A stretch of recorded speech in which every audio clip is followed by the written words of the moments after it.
gracias por la invitación. Realmente un placer estar aquí hoy y quiero dar las gracias especialmente al presidente de la Academia, a los académicos y especialmente también al profesor Claudio Vidaso, con el que llevo muchos años trabajando, discutiendo y aprendiendo yo mucho más de él que él de mí, por supuesto, que de Bueno, el tema que me viene hoy a hablar aquí es el de las redes funcionales en la enfermedad de Alzheimer y por tanto,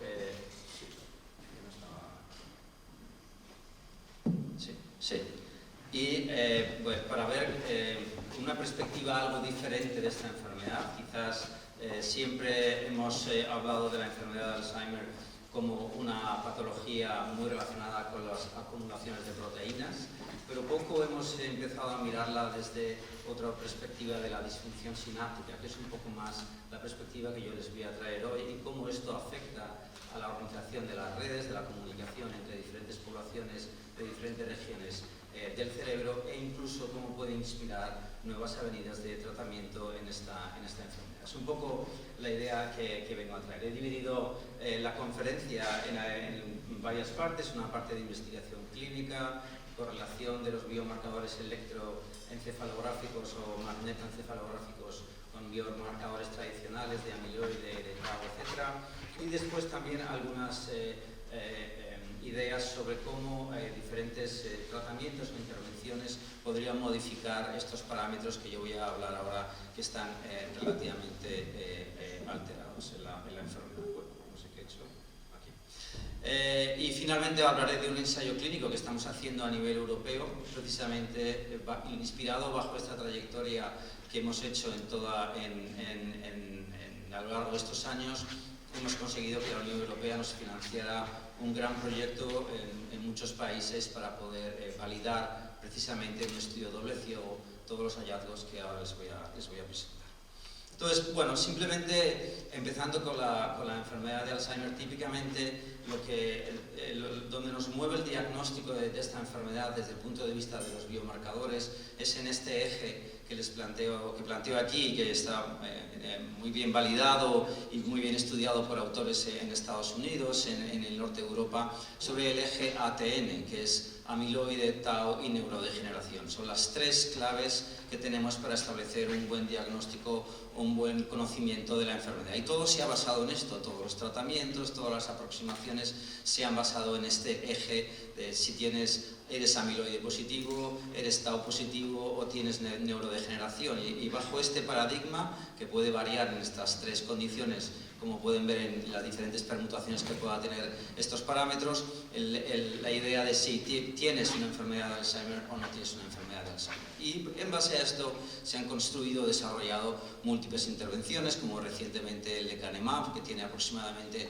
un 27% de cambio en la trayectoria, pero ninguno de estos fármacos ha realmente cambiado la dinámica de la enfermedad y por eso nos encontramos en una especie de impasse en el que todas las hipótesis que teníamos sobre todos estos acúmulos de proteínas no sabemos si es consecuencia, si es el origen o qué está pasando en esta enfermedad. Es un poco la idea que ronda en casi todos los congresos a los que acudimos.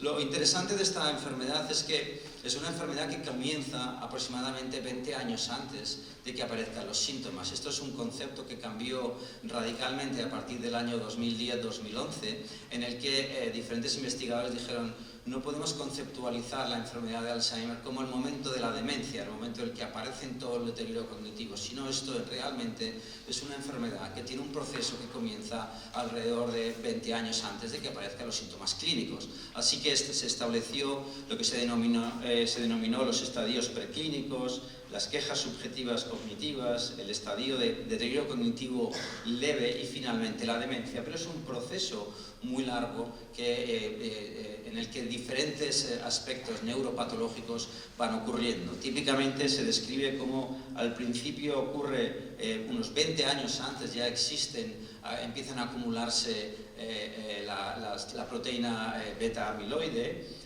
Inmediatamente después encontraremos una disfunción sináptica, después la fosforilización de la proteína tau, para finalmente ver atrofia, alteraciones cognitivas que llegan muy al final y finalmente lo que denominamos las manifestaciones clínicas de demencia. Pero como ven, en la trayectoria, en el devenir, en el tiempo, todo empieza muchísimo tiempo antes. Nosotros en nuestro laboratorio llevamos muchos años trabajando en encontrar, en estudiar todos estos procesos antes de la demencia. Casi toda la investigación se ha hecho aquí, casi todos los tratamientos se han probado aquí, cuando ya probablemente es demasiado tarde, cuando hay mucha alteración cerebral, hay mucha acumulación de proteínas y probablemente las neuronas ya están muy difíciles de volverse a reconectar. ¿Qué ocurriría si encontráramos biomarcadores aquí 20 años antes y que fueran fáciles de utilizar? Podríamos clasificar mejor a las personas y probablemente algunos de esos tratamientos podrían llegar a tener algo más de eficacia. Esta es la pregunta que se hace mucha gente. Evidentemente, si alguien tuviera la contestación, sería muy importante. Nosotros utilizamos, hay muchas técnicas de neuroimagen que se pueden usar para detectar todas estas alteraciones neuropatológicas. Nosotros usamos la magnetoencefalografía, que ahora explicaré un poco de qué se trata, precisamente centrándonos en la idea de que la disfunción sináptica va a ser el origen de muchos de los problemas que vamos a encontrar en esta enfermedad, sobre todo el origen del deterioro cognitivo, que es lo que al final más interesa en la enfermedad. La hipótesis bajo la que seguimos en esta idea de la disfunción sináptica es que los modelos animales de esta enfermedad consistentemente a lo largo de muchos años, se llevan más de 2 décadas encontrando los mismos datos, que es una hiperexcitabilidad de las neuronas excitatorias en los alrededores de una placa de amiloide.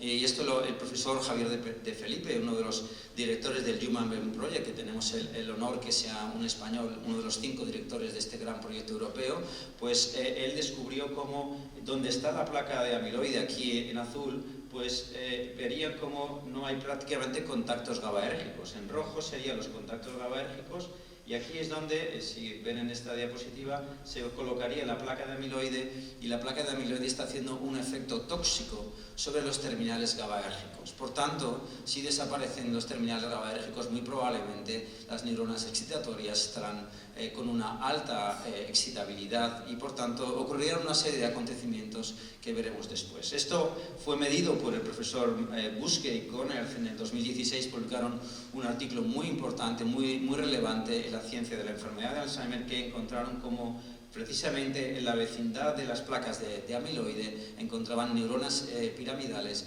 totalmente desbocadas con una actividad enorme excitatoria. Y esto es algo relevante porque ocurría muy al comienzo de la enfermedad, no ocurría al final de la enfermedad. Dirían, bueno, es lógico, si se pierden neuronas al final, las inhibitorias son siempre las que mueren antes, pero no, ocurría muy pronto en la enfermedad. Y esto además se expresa en la magnetoencefalografía.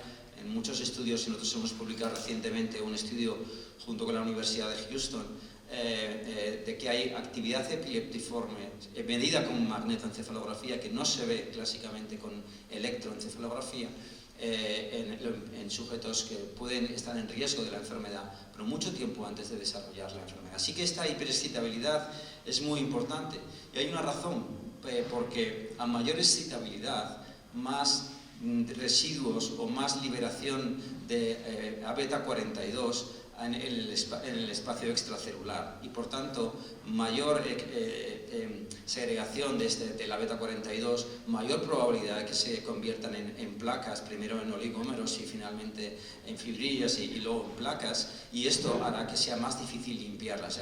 Es decir, que mayor excitabilidad cortical va a llevar a un mayor acúmulo de beta-amiloide, y la beta-amiloide ejercerá un papel de toxicidad sobre neuronas inhibitorias que llevará a una mayor excitabilidad, y así se convertirá en un círculo vicioso que finalmente desembocará en unos grandes acúmulos de amiloide y, por tanto, un deterioro cognitivo importante. Así que la hiperexcitabilidad o la pérdida del balance entre excitación e inhibición en las células, en las neuronas, juega un papel esencial en el comienzo de la enfermedad. Y por tanto es algo que no se ha normalmente prestado atención, pero que es precisamente una serie de investigadores, llevamos muchos años pensando que esta es una de las claves del comienzo de la enfermedad. Y por eso estamos usando la magnetoencefalografía.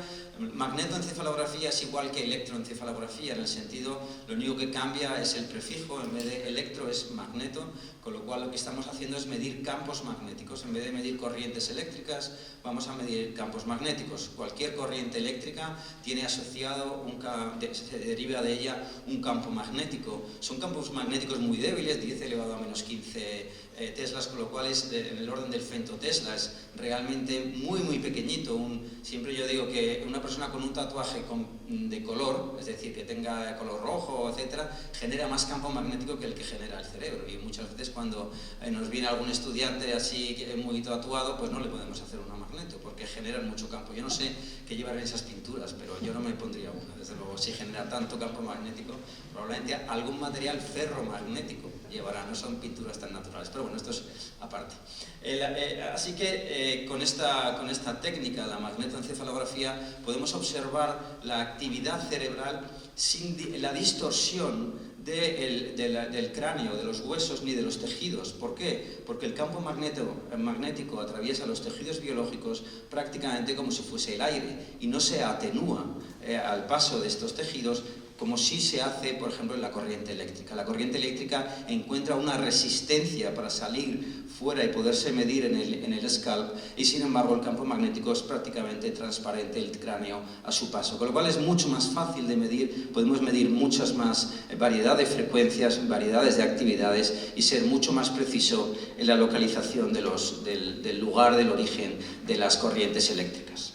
Así, esto sería un poco lo que mide la magnetoencefalografía, estas corrientes postsinápticas que se producen en la dendrita apical de la neurona piramidal y que generarían un campo magnético que sería perpendicular a la superficie, sobre todo en aquellas que estén colocadas en los surcos, y lo podemos medir con estos detectores en el exterior del cráneo. Y de esa manera podemos observar campos magnéticos que se produzcan a diferentes frecuencias en diferentes localizaciones. Así que tenemos 3 dimensiones de análisis, que va a ser el tiempo, la frecuencia y la localización, que van a ser esenciales. Esto sería un poco el típico casco de magnetoencefalografía. Tenemos que hacer los registros dentro de una habitación aislada. Lo que hacemos es aislarla de campo, porque son campos tan débiles, 10 elevado a menos 15 teslas, que como si un tatuaje o un piercing o cosas así alteran ya, generan más campo que el del propio cerebro, pues evidentemente tenemos que aislar muy bien al sujeto de cualquier fuente de campo electromagnético que no sea el del propio cerebro del sujeto.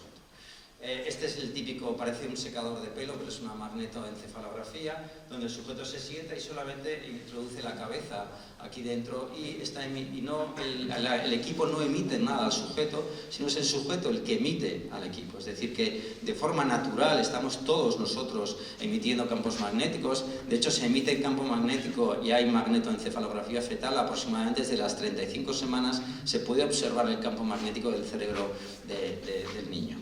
¿Qué es lo que hacemos con estos datos? Pues los datos son muy parecidos a los que aparecen en el electroencefalograma, que podemos observar diferentes frecuencias, podemos observar la banda alfa, la banda delta, la banda zeta, la banda gamma, sin problema en los picos de alfa, pero hacemos algo que para nosotros tiene mucho interés, que son evaluar la conectividad funcional, es decir, la relación estadística entre 2 series temporales que puedan tener una relación de fase o de amplitud. Aquí vemos una relación de fase entre estas 2 series temporales, que podría una venir del lóbulo temporal y la otra venir del lóbulo frontal, pero si están en fase y estadísticamente, es decir, en el tiempo, mantienen una relación en fase entre estas 2 señales, podemos pensar que están formando una comunicación, que están formando una red entre ellas. Pero además lo hacemos no solamente mirando la fase, sino también la amplitud. En esta señal de envelope de la señal, pues vamos viendo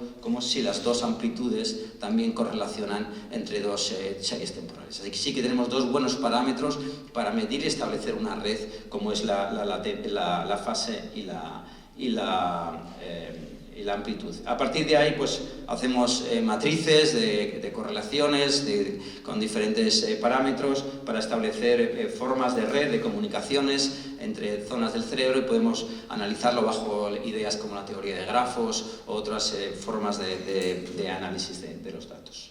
Y esto sería un poco la combinación. Tenemos la localización, en qué lugar del cerebro aparecen estas actividades eléctricas que generan un campo magnético que medimos en el exterior. Tenemos que hacer lo que se llama la solución del problema inverso para saber qué campo magnético, qué corriente eléctrica genera el campo magnético que observamos en el exterior. Pero tenemos variables de tiempo. La magnetoencefalografía mide la actividad cerebral milisegundo a milisegundo, muy diferente de lo que hace la resonancia magnética funcional, por ejemplo, que mide una vez por segundo la actividad. Sin embargo, en magnetoencefalografía estamos tomando la actividad en tiempo real, lo cual podemos ver la natural proceso de flujo de información en el cerebro.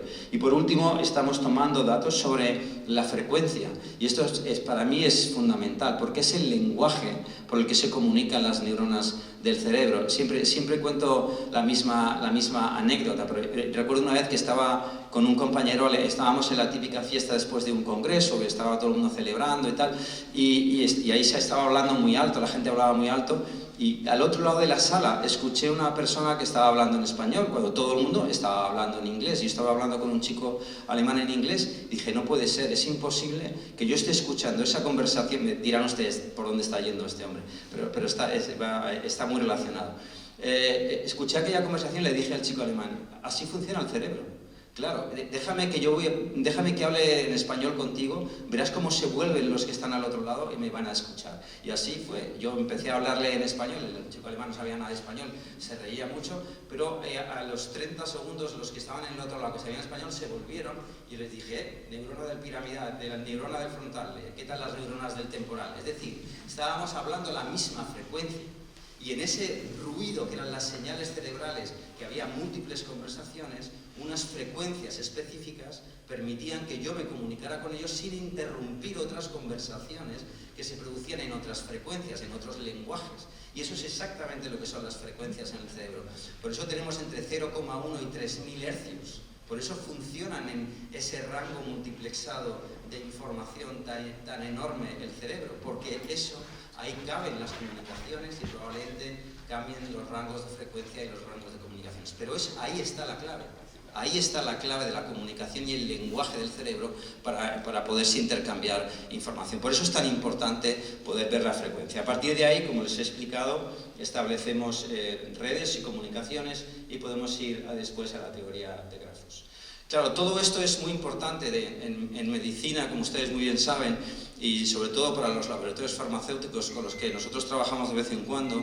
Para ellos es muy importante que estas medidas de redes sean estables. Porque si yo si yo mido a un sujeto, le mido mañana y le mido una semana después y es completamente distinto, al laboratorio no sabe si los cambios serán porque he introducido un fármaco o porque simplemente es que somos tan cambiantes que sería imposible. Y esto es precisamente un experimento que hicimos. Medimos a 16 sujetos a lo largo de 3 semanas y encontramos una alta correlación, sobre todo en una medida que se llama el Phase Locking Value. Las medidas de fase son muy estables a lo largo del tiempo y eso nos ha permitido tener un buen biomarcador que ante cualquier evento, cualquier cambio, sepamos que sus modificaciones se deben a las variables independientes que hayamos introducido y no simplemente al cambio porque matemáticamente es débil o poco estable la medida.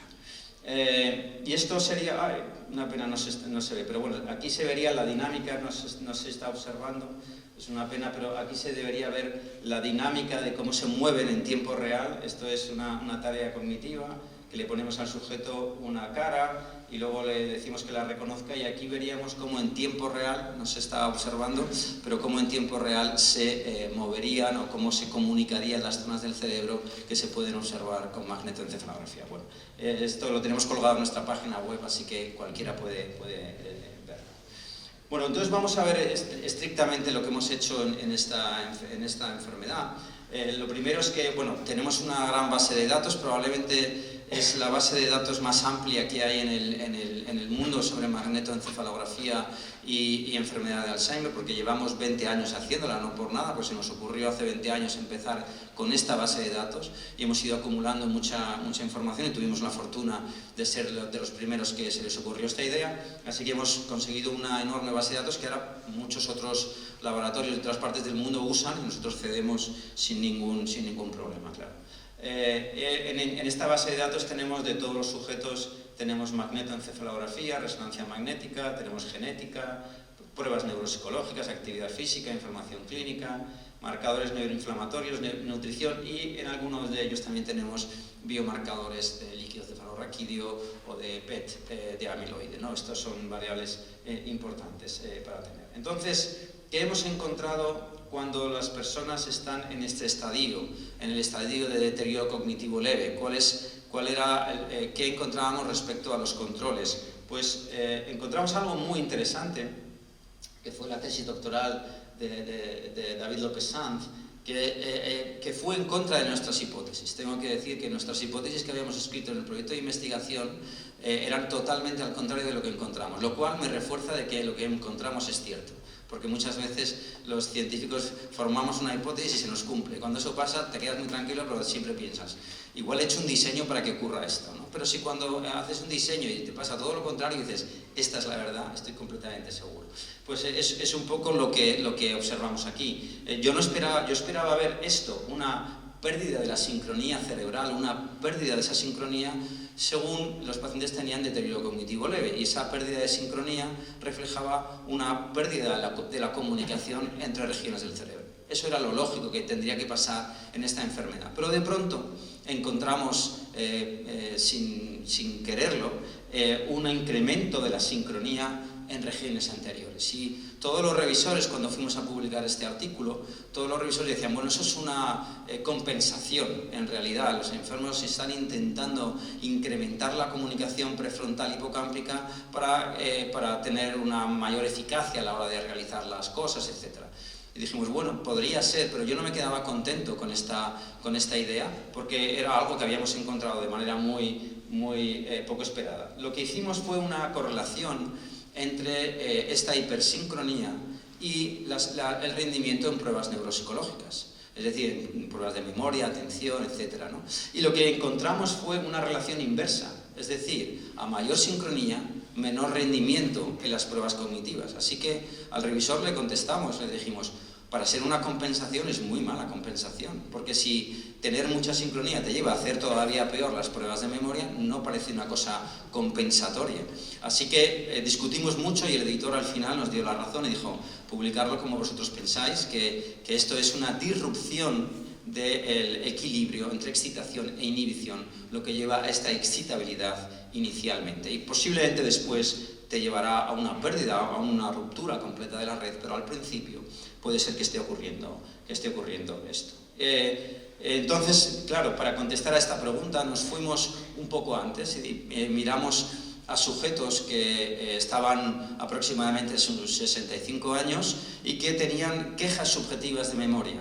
Quejas subjetivas de memoria significa mi memoria no está igual que antes, pero voy al médico, voy al neuropsicólogo, me hacen una prueba de memoria y la hago perfecta. No tengo ningún problema. Con lo cual es totalmente subjetivo. No hay manera de objetivar y todo el mundo dice, bueno, usted ha hecho bien la memoria, la prueba, cuando se encuentre peor, vuelva. Pero claro, vuelven ya cuando están en el estadio de deterioro cognitivo leve, demasiado tarde probablemente. Hoy sabemos que las quejas subjetivas de memoria predicen casi en un 70% la aparición posteriormente de demencia o de deterioro cognitivo leve. Así que las quejas es un factor fundamental, hay que tenerlas en cuenta porque son muy predictoras de si se controla bien clínicamente. Si es una persona que lleva toda la vida quejándose de memoria, esa persona no va a desarrollar demencia, lo más probable. Eso hay muchos estudios que lo dicen. Sin embargo, el que se queja de que su memoria está empezando a ir mal de forma insidiosa en los últimos 3-4 años, ese es el que hay que prestar un poquito más de atención, clásicamente. Así que, bueno, nosotros dijimos, bueno, si desde el punto de vista cognitivo no hay diferencias, podemos mirarlo desde un punto de vista neurofisiológico y ver si ya en el cerebro encontramos cambios que a lo mejor no se pueden ver todavía en el nivel conductual o en el nivel de análisis que pueden hacer estas pruebas cognitivas. Y es exactamente lo que hicimos, también fue parte de la tesis de David Sanz, y nuevamente encontramos un patrón muy parecido.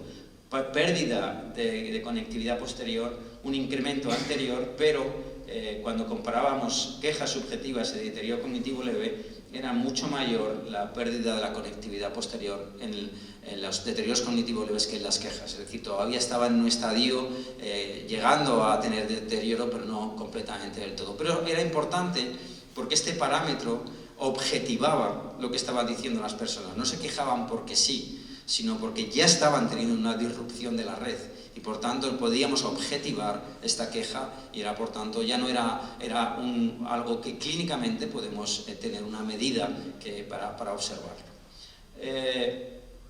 Claro, muchos revisores y muchas conferencias nos seguían, muchos autores de mucho prestigio nos seguían diciendo, yo creo que eso es una compensación. Así que decidimos cerrar el debate haciendo este artículo que publicamos el año pasado, en el que pusimos casi 380 sujetos. Es decir, las muestras que he hablado hasta ahora eran más bien pequeñas. Es decir, bueno, pues vamos a poner 380 sujetos con magnetoencefalografía, con genética, con neuropsicología, todo junto, y vamos a ver qué ocurre con el rendimiento neuropsicológico y su relación con la hipersincronía. Y lo que encontramos es que en el eje de ahí está la hipersincronía, es que a mayor sincronía encontramos menor rendimiento en las pruebas de memoria episódica, de las pruebas clásicas de memoria. Y sin embargo, a menor sincronía encontrábamos mayor rendimiento de la prueba. Seguramente hay un estadio intermedio en el que la homeostasis entre excitación e inhibición lleva a un rendimiento bueno del cerebro, pero algo excesivo o demasiado poco lleva a un defecto del sistema. Y por tanto hay un estado probablemente que es de equilibrio que está alrededor de este valor de conectividad, pero excesivo genera más problemas en el rendimiento de memoria. Este artículo afortunadamente ha cerrado el debate porque está claro ahora que mayor sincronía indica menor rendimiento neuropsicológico y esto es un signo claramente de patología y no es algo que el cerebro no está compensando, está hiperexcitabilizado y por tanto tiene un problema neurofisiológico. Usamos este mismo biomarcador para predecir qué personas pasarían de MCI, de deterioro cognitivo leve, a demencia. Es decir, podemos predecir, basado en este biomarcador, qué personas van a padecer en 1 año y medio, 2 años de demencia. Esto es importante porque son las personas de más riesgo las que más nos interesan ponerlas en tratamiento cuanto antes. Necesitamos un biomarcador que pueda predecir. Y además, si el biomarcador predice, es que es un buen biomarcador, porque siempre en medicina poder tener algo que lleve a saber qué va a ocurrir después es un buen biomarcador para poder establecer intervenciones. Y es exactamente lo que planteamos y lo que hicimos fue, primero es un diseño retrospectivo, ahora es el que estamos haciendo a nivel europeo es prospectivo, pero el que estamos haciendo ahora es retrospectivo, es decir, tener unos datos de unos sujetos medidos, esperamos 2 años en el que hay una serie de personas que convierten a demencia y hay otras personas que se mantienen con deterioro cognitivo leve y observamos cuáles eran las diferencias entre ellos 2 años antes. Y es un poco la idea de este estudio retrospectivo. Y lo que encontramos fue que justamente esta red entre el cingulado anterior y regiones posteriores del cerebro, el precuneus y otras regiones también temporales, cuanto mayor era la excitabilidad o mayor era la hipersincronía entre estas regiones, mayor era la probabilidad de desarrollo de la demencia. Así que nuevamente, mayor hiperexcitabilidad, mayor riesgo de desarrollo de la demencia. Y muy interesante es que nuevamente en este nuevo estudio, pero esto es una muestra distinta, encontramos una relación inversa con las pruebas neuropsicológicas, es decir, mayor hipersincronía, menor rendimiento en pruebas neuropsicológicas, pero todavía más interesante, encontramos que cuanto más hipersincronía había, mayor atrofia en el hipocampo había. Es decir, que esta hipersincronía estaba dañando el tejido neuronal y estaba produciendo muerte neuronal, porque mayor sincronía, mayor pérdida de volumen de la región medial del lobo temporal, sobre todo hipocampo, que como muy bien saben ustedes, es una estructura que tiene cierta relación como hub de las redes de memoria. Hicimos un estudio posterior, que es de donde hemos sacado el modelo que ahora más importancia tiene, que le llamamos así el modelo X, en el que medimos 2 veces a los mismos sujetos. Hicimos un estudio longitudinal. Medimos cuando eran deterioro cognitivo leve y les volvimos a medir cuando habían convertido a demencia, para ver los cambios en la red que se habían producido. Lo más interesante es que cuando los que progresaban el PMCI, que no sé si se puede leer, pero estos eran los que progresaban a demencia, pues tenían mayor sincronía, como se puede ver aquí en la media, entre los que se mantenían estables. Y por tanto, sin embargo, cuando hacíamos la segunda magnetoencefalografía, los que habían convertido a demencia caían en su sincronía. Es decir, la primera vez que les medimos tenían una alta excitabilidad, pero una vez que habían convertido a demencia, la red había sucumbido. Es decir, probablemente esa excesiva actividad llevaba a que finalmente la red sucumbiera y ya habría menos actividad. Así que la tendencia era, si ven sujeto a sujeto, que es cada una de estas líneas rojas, indica la tendencia de cada uno de los participantes en la muestra, vemos cómo caía, al principio tenían una alta sincronía, pero después caía. ¿Qué ocurría con los que se mantenían estables? Con los que no habían desarrollado demencia. Estos para mí han sido los más interesantes, pues lo que encontramos es que al principio tenían una sincronía normal o relativamente normal, pero después incrementaban tanto como los que habían convertido posteriormente. Esto nos llevó a algo muy interesante, que es a desarrollar esta idea del modelo X. Primero, los que progresan tienen una alta excitabilidad, aquí puesto, pero cuando convierten al Alzheimer tienen una pérdida de la red, y en esta red específicamente, pero los que se mantenían sin deterioro, sin convertirse a demencia, el tiempo después les llevaba a un incremento de la sincronía. Es decir, ahora estaban preparados para en muy poco tiempo desarrollar demencia, y así ha sido. Es decir, llevamos siguiendo a este grupo ya 3 años y estamos viendo cómo prácticamente cada 6 meses tenemos un porcentaje de ellos que van cambiando a demencia en función de su hipersincronía. Así que aquí ahora sí tenemos una validación relativamente prospectiva en el que hemos seguido longitudinalmente a unos sujetos y hemos observado cómo existen unos cambios que están relacionados con esta más hipersincronía, mayor probabilidad de cambio finalmente.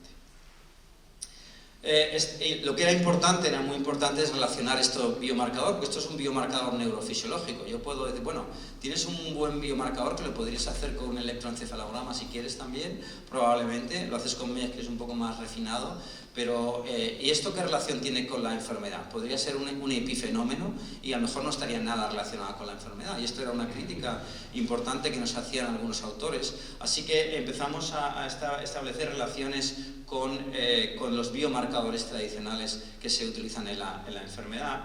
Y el primer estudio que hicimos, lo hicimos con la proteína tau en líquido cefalorraquídeo, la proteína tau fosforilada en líquido cefalorraquídeo. Esta es una de los biomarcadores tradicionales que se pueden usar. Y es verdad que para obtener líquido cefalorraquídeo en nuestros pacientes eran pacientes un poquito más avanzados, casi un deterioro cognitivo leve, casi en demencia, porque es cuando se pueden hacer estos estudios, o clínicamente tiene más sentido hacer los estudios de líquido cefalorraquídeo. Y lo que encontramos es justamente esto: cuando aparecía la proteína tau era cuando la red sucumbía. Es decir, si ustedes se fijaban a lo largo del ciclo que había puesto de la enfermedad, la proteína tau aparece muy tarde, aparece mucho más tarde que la proteína amiloide, y cuando aparece el tau empieza la neurodegeneración y empieza el deterioro cognitivo. Pues justamente esto es lo que estábamos viendo, que cuanto más tau había en líquido cefalorraquídeo, más ruptura de la red estábamos encontrando. Afortunadamente, este hallazgo que nosotros hicimos en el 2015 lo encontraron también un equipo en California, en San Francisco. Hicieron el mismo estudio, esta vez con el PET de tau, es decir, el tau no en líquido, sino ya directamente en cerebro, y encontraron los mismos resultados que nosotros habíamos encontrado 5 años antes, lo cual corroboraba realmente esta idea de que tau destruye o altera la red. Pero, ¿qué es lo que hace amiloide? Esto fue un estudio muy interesante en colaboración con un grupo en Japón. Yo estaba dando una conferencia en Sendai y unos investigadores, el doctor Kato y el doctor Nakamura, al final de la conferencia dijeron: nosotros tenemos los datos que a ti te hacen falta para corroborar las hipótesis que tienes. Tenemos PET de amiloide, tenemos magnetoencefalografía, tenemos genética, lo tenemos todo, pero no sabemos hacer los estudios de red, porque nosotros no tenemos ese expertise que sí tenéis en España, porque no trabajamos juntos. Así que yo mandé a mi estudiante Pablo Cuesta que se fuera allí a Japón a vivir un tiempo y empezamos a mirar en personas que todavía no tenían ningún tipo de deterioro, es decir, en fase preclínica, y esto era muy interesante, personas que seguían trabajando, que no tenían ningún problema cognitivo, pero se habían sometido a esas pruebas porque precisamente Japón se había promovido que las personas participaran en este estudio. Así que los japoneses, que son muy disciplinados, lo hicieron, no tenían atrofia, no tenían ningún problema, las pruebas neuropsicológicas las hacían perfectas, pero cuando hicimos la magnetoencefalografía encontramos que cuanto más amiloide había en sus cerebros, más hipersincronía había entre el cingulado anterior y el precuneus. Por tanto, que es exactamente el lugar donde nosotros típicamente encontrábamos la hipersincronía.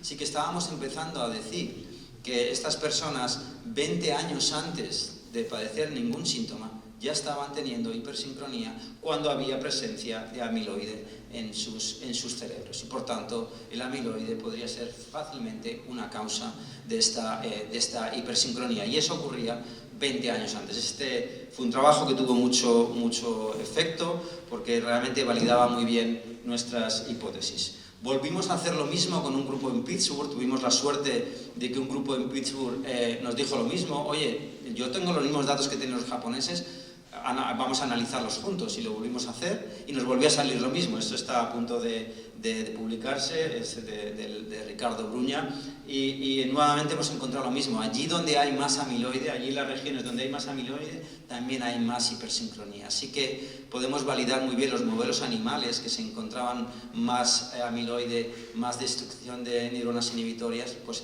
por primera vez en humanos fuimos capaces de detectarlo. Algo que ha sido ya algo muy original nuestro, es decir, vale, pues si esto puede ocurrir 20 años antes, vamos a buscar una población que tenga algo más de riesgo, porque no es que tengan muchísimo más riesgo, pero tiene algo más de riesgo que la población normal, que son los familiares de personas que han padecido, son familiares de primer grado, de personas que han padecido la enfermedad de Alzheimer. Es decir, si mi madre o mi padre han tenido esta enfermedad, yo tengo un poquito más de riesgo. Es un poquito más, no es en absoluto determinante ni nada de eso, pero si además de este riesgo le sumo ser portador del APOE4, entonces tengo algo más de riesgo. De estos dos factores juntos, ser familiar y ser portador del APOE4, ahí me incrementa un poquito más el riesgo. Así que es una población de riesgo. Así que decidimos centrar todos nuestros esfuerzos y llevamos haciendo un estudio longitudinal ya 9 años con esta población, y la idea es seguirlos durante 15 o 20 años. Esta es nuestra idea, si seguimos consiguiendo financiación, mantener esta muestra, porque los voluntarios están muy afiliados con nosotros, y sería la primera muestra que hay probablemente en el mundo que tenga un estudio longitudinal tan largo con todas estas características que estamos haciendo. Veremos si somos capaces en España soportar esa financiación tan a largo plazo. Pero bueno, de momento tenemos 127 participantes, que les hemos medido ya 3 veces, sacamos sangre para medir su genética, para medir también biomarcadores en sangre, estamos haciéndoles resonancia magnética, neuropsicología, bueno, hacemos todo tipo de cosas y todos acceden muy bien a hacerlo. Pero ¿qué hemos encontrado? Que lo publicamos hace ya un par de años. Algo muy interesante: los familiares de enfermos de Alzheimer tenían mayor hipersincronía en cingulado anterior precuneus que las personas que no eran familiares. Ahí había cierta diversidad en los datos, es verdad, no todos eran consistentemente así, pero esto era un dato muy importante. Nuevamente estamos diciendo, personas que trabajan, tienen 50 y algo años como están en mi edad y están trabajando, no tienen ningún problema cognitivo y sin embargo ya tienen algo que nosotros sabemos que está relacionado probablemente con el acúmulo de amiloide. Y lo hacemos con una prueba completamente no invasiva, no hay que radiar a nadie, sino lo captamos con una prueba que simplemente es de campos magnéticos. Esto podría tener mucha utilidad clínica si hay algo que hacer, ¿no? Si podemos hacer algo con estas personas. Pero adicionalmente les habíamos hecho un estudio de tractografía y esto sí fue una gran sorpresa, en el que algunas de las redes de sustancia blanca también empezaban a estar dañadas, lo cual quiere decir que muy probablemente la fosforilización de Tau ya podría haber empezado, porque como bien saben, Tau es una proteína que mantiene el citoesqueleto de los microtúbulos, ¿no? en el axón, y por tanto la alteración en estas redes de sustancia blanca, estructurales de sustancia blanca, o el primer daño podrían estarnos indicando que también habría presencia muy temprana de la proteína Tau, lo cual esto ha sido un hallazgo importante para entenderlo. Les hemos seguido qué ha pasado desde la primera ola hasta la última, pues van progresivamente incrementando la sincronía, o sea, este valor de sincronía va progresivamente incrementando. No sabemos si es lineal, si es exponencial, esto es algo que hasta que no tengamos toda la serie temporal, hasta dentro de 20 años no lo podré contar, pero es la idea, es irlos siguiendo para ver cómo esta sincronía, en qué momento, si hay un punto crítico en el que cambia completamente el estado de la red cerebral, si simplemente es algo lineal, bueno, algo que nos interesa mucho mantener, y esto está siendo la tesis bueno, este artículo del seguimiento está ahora mismo en revisión, esperemos que tengamos suerte. Y algo interesante es que les hemos medido, ahora se puede medir algunos de los biomarcadores en sangre, amiloide y Tau, ya no hace falta hacerlo, bueno, seguramente sean todavía más fiables los marcadores en el líquido cefalorraquídeo, pero se pueden empezar a medir en sangre. Las proporciones son mucho más pequeñas, pero ya existen kits para poderlos medir en sangre.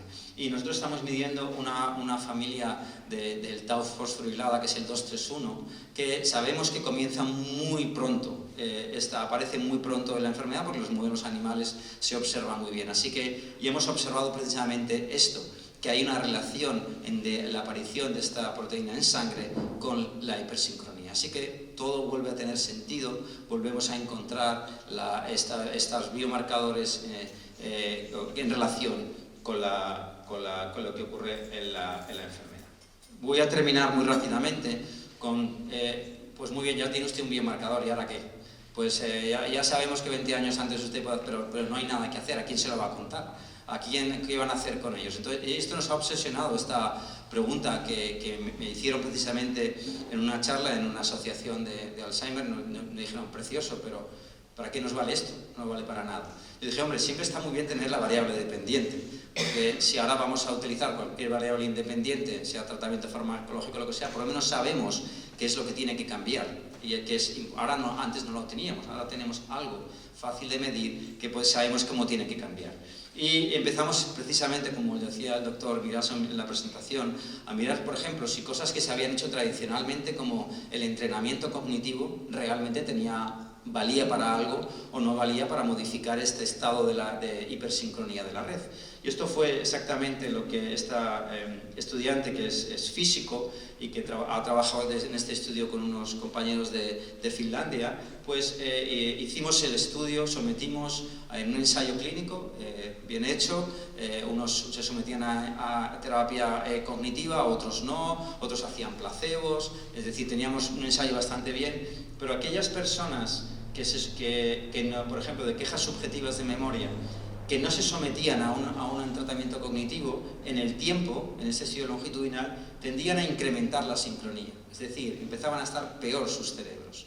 Sin embargo, los que sí se sometían al entrenamiento cognitivo hacían una estabilización, esto es cada uno de los sujetos, algunos incluso reducían la sincronía o mantenían la estabilización. Así que sí tiene sentido hacer entrenamiento cognitivo y tiene un efecto directo en la homeostasis de la red. Y esto para nosotros fue un hallazgo tranquilizador, porque podemos medir si realmente ya no es algo que uno piensa, que cree que si le va bien o le va mal, podemos observarlo en esta variable dependiente.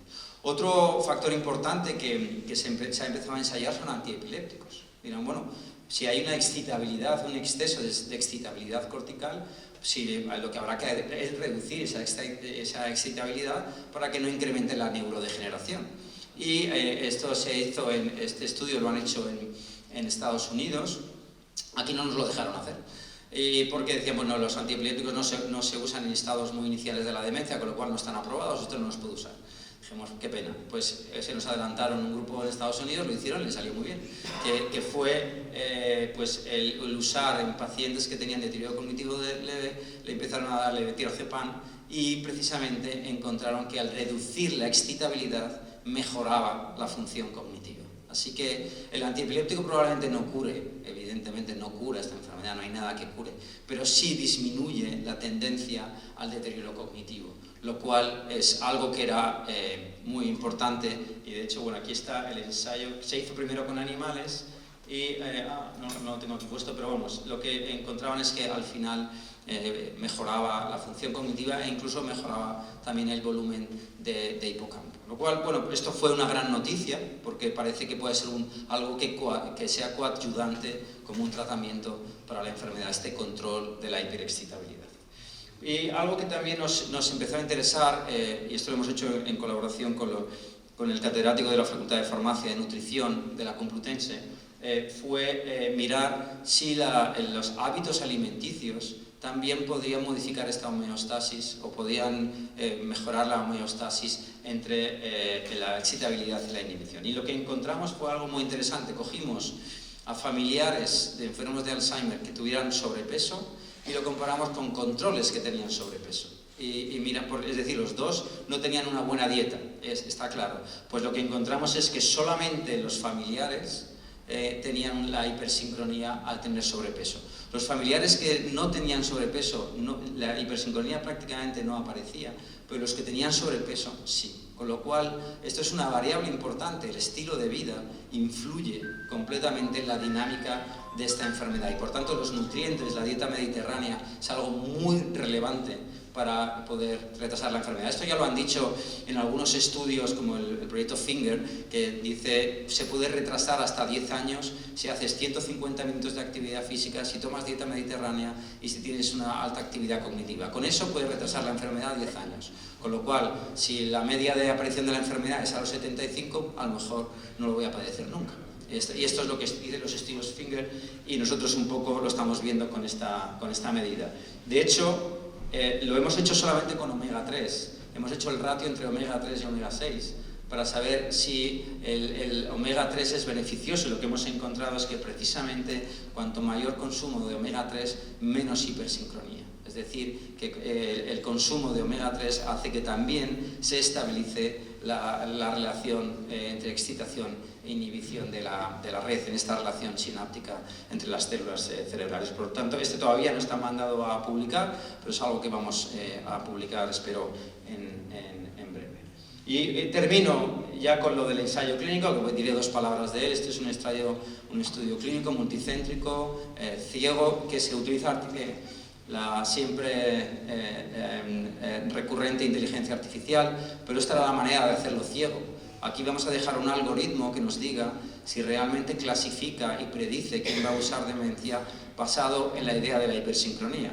El algoritmo dirá si es realmente lo de la hipersincronía es cierto o encontrará otras características que nosotros con la estadística tradicional no hemos sido capaces de encontrar. Con lo cual, si finalmente nos lo corrobora, será un ensayo que se ha hecho a nivel europeo, donde están involucrados muchos hospitales a nivel europeo. Es un proyecto de 14 millones de euros, muy bien organizado desde el punto del diseño. Hay laboratorios que están trabajando con nosotros, con lo cual, si esto sale, realmente el biomarcador que les he ido contando finalmente tendrá un buen sentido y se podrá usar en clínica, o eso esperamos.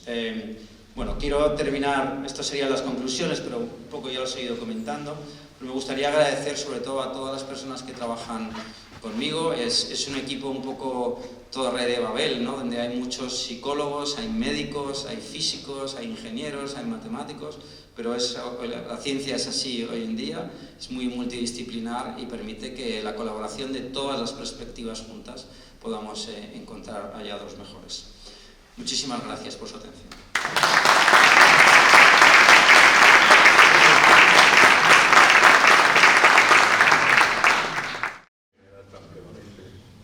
Antes de abrir el turno de palabras a la audiencia y a los demás, yo creo que esto es una herramienta que puede servir para muchos determinantes, ¿no? Una de ellas se me ha ocurrido, por ejemplo, estudiar la prevalencia del Alzheimer o del principio de Alzheimer en nonagenarios, por ejemplo. ¿Han estudiado este tipo de poblaciones? Es una magnífica pregunta y se ha adelantado a lo que estamos haciendo, porque justamente ahora estamos estudiando el envejecimiento satisfactorio, es decir, cómo ha habido personas que han llegado a un envejecimiento relativamente positivo en aquellas nonagenarios que no tienen deterioro cognitivo claro y observar qué parámetros de red o incluso de biomarcadores presentan estas personas. Son los que mejor nos van a responder qué estilos de vida han tenido y cómo han llegado ahí. Pero algo también que nos ha interesado, y estamos en ello, es hacer familiares de los nonagenarios. Igual que hemos hecho familiares de enfermos de Alzheimer, estamos empezando a hacer familiares de nonagenarios porque probablemente ellos tienen la genética contraria, es decir, la genética muy positiva que probablemente les lleva a tener un envejecimiento también positivo. Por eso, este estudio de nonagenarios es esencial y su pregunta es estupenda, pero no tengo ninguna respuesta todavía. Muchas gracias. Torminaso. Sí, gracias. Gracias, Fernando. La verdad que he disfrutado de la charla. Te quiero hacer una pregunta simple porque quiero que la gente participe. Cuando tú rompes el balance de excitación-inhibición, lo haces cuando aprendes. También cuando aprendes, la inhibición baja durante los periodos de aprendizaje, luego se recupera. Si tú cambias el balance o si tú intentas restaurar siempre el balance de excitación-inhibición, la gente deja de aprender. Digamos, la gente que padece este tipo de enfermedades pierde la capacidad de aprender. Sí, es una magnífica pregunta que se va a responder muy bien con los modelos computacionales, que es precisamente lo que Claudio, el profesor Miraso y yo estamos trabajando en desarrollar modelos matemáticos que puedan predecir estos fenómenos. Pero yo creo que la homeostasis entre excitación e inhibición está dentro de unos niveles. Digamos, hay un nivel al que en el trabajo de cambio de excitación e inhibición será positivo, pero cuando eso se desborda de una excesiva excitabilidad o una pérdida de la funcionalidad, entonces ahí tenemos el problema. Seguramente el aprendizaje está siempre en un rango de excitación e inhibición en cualquier fenómeno que ocurra a nivel de la red. Lo que ocurre es si tienes un ataque epiléptico y tienes una excesiva excitabilidad, no puedes aprender, no puedes procesar información, pierdes la entropía, es decir, pierdes la flexibilidad del sistema. Pero habrá unos rangos que desconocemos y que probablemente solo la neurociencia computacional nos puede dar. Pues es muy difícil de evaluarlo en humanos, claro. Sí, en primer lugar quería felicitarlo por su magnífica conferencia. Entonces, lo que nos preocupa sobre todo es el tema cómo podemos ayudar en los estadios leves de la enfermedad. Usted ha hablado del entrenamiento cognitivo para disminuir la hipersincronía. Nos ha hablado de algunos antiepilépticos en estudios experimentales y nos ha hablado de la dieta mediterránea. Pero no nos ha hablado de la rivastigmina, que es una medicación que estamos dando. ¿Por qué no se han hecho ensayos? Y si cree que parece ser que puede tener algún efecto eficaz sobre los estadios leves de la enfermedad. Sí, el asunto es el siguiente. Ninguno de los fármacos que tenemos hasta ahora, bien los inhibidores de la acetilcolinesterasa, bien los relacionados con los receptores de glutamato, ninguno de esos fármacos está diseñado para atajar el problema de la disrupción sináptica. Ninguno, porque todos estaban pensados, en cualquier caso, bajo la hipótesis del amiloide, etc. Los de receptores de glutamato bien tienen otra perspectiva, pero más o menos al final iban con esta misma idea. Nosotros hemos medido, hemos hecho algunos estudios y nos lo pidieron en algún laboratorio que no se ha podido publicar por razones que bueno, los datos no daban a veces lo que uno quiere y no modificaban esos parámetros que nosotros estamos observando. Por tanto, en mi opinión hay que cambiar la perspectiva y quizás sea un poco osado al decirlo, pero si el amiloide no es lo único y todos los tratamientos que estamos dando antiamiloideos, todos los monoclonales que estamos ahora mismo usando, etcétera, no están dando un resultado excelente, será porque hay algo más que está ocurriendo y por tanto tendremos que empezar a pensar en atajar esta idea de la disfunción sináptica o del desequilibrio entre excitación e inhibición. Los fármacos que se usan actualmente no mejoran realmente esta situación, no hay cambios dramáticos, digamos, que reviertan el devenir de la enfermedad y sin embargo muchos ensayos clínicos que se hacen con cambios de estilo de vida están indicando que los cambios son mayores o el retraso es mayor que con los fármacos que estamos utilizando. No quiero nombrar ninguno en particular, usted lo ha nombrado, pero es cierto que la farmacopea que tenemos ahora mismo nos está ayudando mucho y probablemente yo creo que es porque no estamos acertando en la idea. No quiere decir que esta sea la panacea, pero probablemente sea uno de los aspectos que hay que tocar. Y que si no lo hacemos probablemente, y que aparece muy pronto, y qué ocurriría si calmáramos, si generáramos homeostasis en la red muy pronto, incluso en familiares, quizás conseguiríamos resultados positivos. Es algo que yo estoy empeñado en que nos puedan financiar en España, antes de que lo hagan otro grupo fuera, porque esto va a ocurrir, ¿no? El dar fármacos muy pronto en personas que ya tienen el biomarcador o este biomarcador, aunque no tengan síntomas clínicos. Es decir, estamos haciendo una medicina preventiva, mucho más que de intervención de síntoma clínico. No sé si le he contestado, pero vamos. Doctor Malmiquel. Gracias. Enhorabuena por la conferencia y por la línea de investigación que me parece espectacular. Yo tenía varias preguntas. La primera, si el magnetoencefalógrafo es un aparataje asequible o es muy caro. Bueno, conteste, por favor. Es una gran pregunta, porque es una pregunta que vale 2 millones, entonces no es muy... Es decir, no es muy asequible. Es decir, hay muy pocos en el mundo, hay 300. Nosotros tuvimos la suerte de que en España, justo cuando yo volví a Estados Unidos, se compró uno en el año 2000 y éramos uno de los primeros países de Europa que teníamos un magnetoencefalógrafo. Por lo tanto, pudimos ir delante de muchos otros en esta investigación. Tuvimos muchísima suerte que hubo alguien que donó de su fortuna personal un dinero para comprar este equipo. Fue una gran suerte. Luego ya hemos tenido otros 2 equipos posteriormente, gracias a proyectos europeos. Pero esa es la pregunta. Si no está más que en 300 sitios en el mundo, realmente es un sistema para hacer diagnóstico, yo diría no. Y lo que justamente estamos haciendo en este ensayo clínico es hacer registros de MED más electroencefalograma, porque podremos aprender de lo que hemos visto con un Ferrari y podremos conducir un BMW, seguramente, porque con el electro se pueden hacer muchas cosas, pero inspirados en lo que hemos encontrado en MED, llegaremos a encontrar cosas muy parecidas en el electro, y esto sí se usa en cualquier parte del mundo. Y lo segundo que quería preguntar es si estos cambios son específicos de la enfermedad de Alzheimer o se ven también en otro tipo de demencias, como puede ser un deterioro cognitivo menor en los pacientes con diabetes o demencias de tipo vascular, multiinfarto, etc. Y también, en cuanto a los datos del IMC, me parecen espectaculares y van un poco en la teoría de que la neuroinflamación, la insulinresistencia es muy importante. Cuando habla de marcadores de neuroinflamación, ¿a qué se refiere exactamente? Empiezo por la otra pregunta, en cuanto a su especificidad y sensibilidad. Esto hay un estudio ya hecho en Inglaterra en el que se han puesto demencia de cuerpos de Lewy, Parkinson, diferentes tipos y además también enfermedad de Alzheimer. Y han encontrado parámetros diferenciales en cada uno de ellos, con lo cual sí parece, por ejemplo, todas las que son taupatías tienden a disminuir la actividad cerebral. Como yo he puesto también, cuando ya llega tau, se rompe la red, pues en las taupatías en general, la demencia frontotemporal, etcétera, hay una pérdida de la conectividad de la red.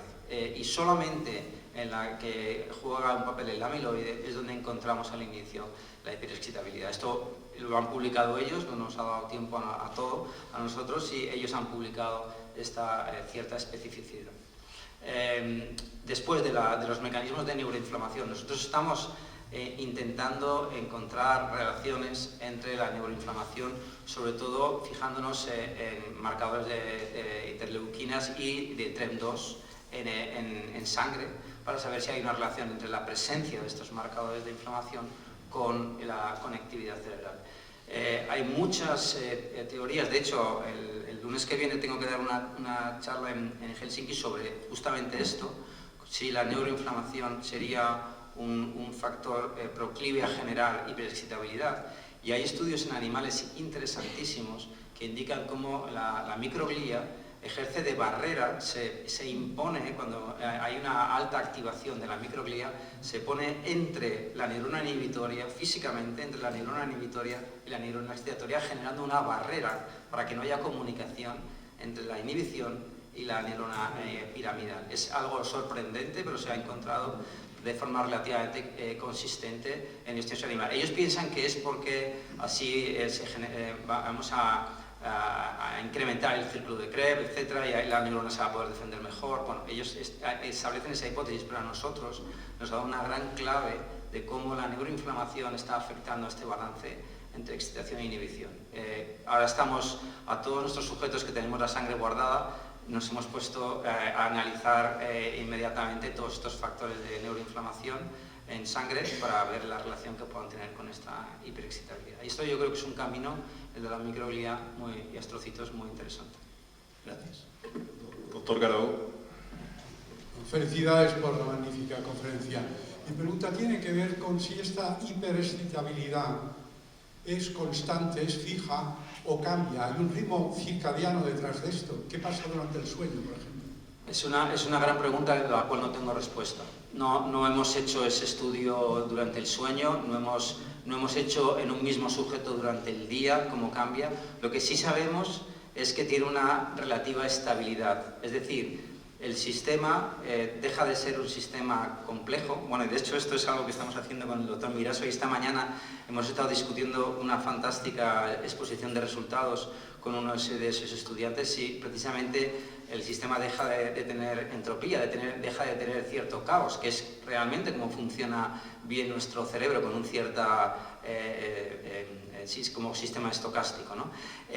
Si se vuelve más rígido, es decir, esta hipersincronía es más mantenida en el tiempo, es cuando vemos en una serie temporal de un sujeto en un momento determinado, lo evaluamos a lo largo de la serie temporal, y si observamos que hay cierta rigidez en el sistema, de que esa hipersincronía se mantiene. Eso da poca flexibilidad y por tanto hace que se procesen mal los estímulos. Si está el sistema constantemente disparando, la llegada de un nuevo estímulo no va a generar una dinámica normal en la red. Pero no puedo responder a su pregunta de si es circadiano o no. Eso no lo hemos medido en diferentes momentos del día. Sí controlamos en los estudios que hacemos cuando hacemos los registros, pero en un mismo sujeto de diferentes momentos del día no es una gran idea. Lo propondré en el laboratorio, a ver si alguien la quiere hacer, porque puede ser muy interesante. Muchas gracias. Doctor Cordés. Bueno, primero, como han dicho todos mis compañeros, enhorabuena, a mí me ha dejado absolutamente entre fascinado y perpleja su presentación. Enhorabuena, de verdad, muchas gracias. Yo soy un preventivista, me preocupa mucho la prevención, mucho. Y creo que usted ha dicho que el antecedente familiar, supongo que en primer grado, ahí incrementa el riesgo de desarrollar la enfermedad. ¿Han evaluado ustedes por qué este incremento del riesgo? ¿Hay una base genética y se transmite algún tipo de modificación genética o biomolecular? ¿Lo que se hereda es un estilo de vida que provoca no sé qué? ¿En qué línea estamos para poder actuar de manera preventiva? Gracias. Nuevamente una magnífica pregunta sin contestación. pero intentaré, es decir, es genético, epigenético, o sea, que tenemos, y yo creo que es una combinación de ambas cosas. Lo que pasa es que genes candidatos hay muchísimos, y cuando se hacen GWAS y hacemos una evaluación completa del genoma, incrementamos un poquito más la precisión, pero realmente tampoco por ahí estamos encontrando algo que sea relativamente determinista. El APOE4 es lo que más nos explica un porcentaje muy bajo. Hay muchos estudios que ya lo dicen. Si sigues portador del APOE4, ¿tienes posibilidades de desarrollar la enfermedad? Sí, pero la mayor parte de las personas con demencia no son APOE4. Y por tanto, quiere decir que son APOE3. Y por tanto, ¿por qué desarrollan la enfermedad? Hay algo más. Evidentemente la genética no lo es todo. Pero sí es verdad que los familiares tienen un poco más, pero como muy bien dice, hay muchos investigadores que se estaban yendo a la genética, pero otros se han ido al contexto. Es decir, viven en el mismo contexto. ¿Qué ocurre en ese contexto para que se generan? Son los estilos de vida, etc. Nosotros estamos midiendo el estilo de vida. A todos los participantes en el estudio este longitudinal que estamos haciendo, a todos les medimos la actividad física, les medimos la nutrición, les medimos las actividades cognitivas para saber si eso es un factor que está determinando que unos lleguen más allá y otros desarrollen la enfermedad más pronto.